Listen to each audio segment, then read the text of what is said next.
खैरपुर थाने के B section में ॾोहारियुनि जो राज। मोटरसाइकिल चोरी की CCTV फुटेजेस सिंधियाना न्यूज़ नेटवर्क हासिल करे वरता। वधिक तफ़सील ॿुधाए रहियो आहे असांजो रिपोर्टर फ़हीम ज़ैदी। जी फ़हीम ज़ैदी, तफ़सील छा आहिनि?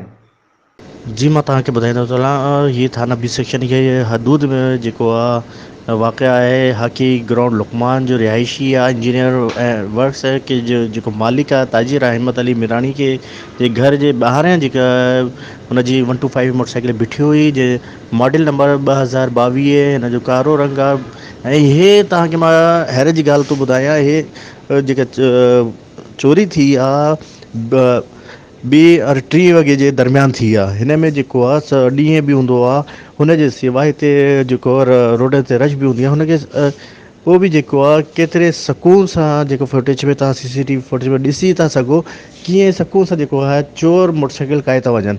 हुनजो तालो भॻो आहे ॿिए स्विच खे जेको आहे हुन तोड़े हुनखे जेको आहे बासानी जेको आहे फ़रार थी विया आहिनि।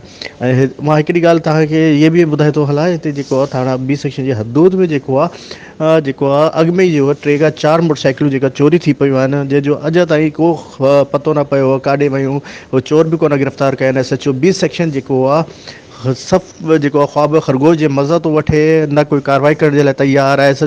बी सेक्शन जी पुलिस जेकी आहे उहो बि ख़ामोश आहे। अॼु ताईं जेका मोटरसाइकिल जेका महरूम थिया आहिनि उनखे जेको उन को मोटरसाइकिल न मिली आहे।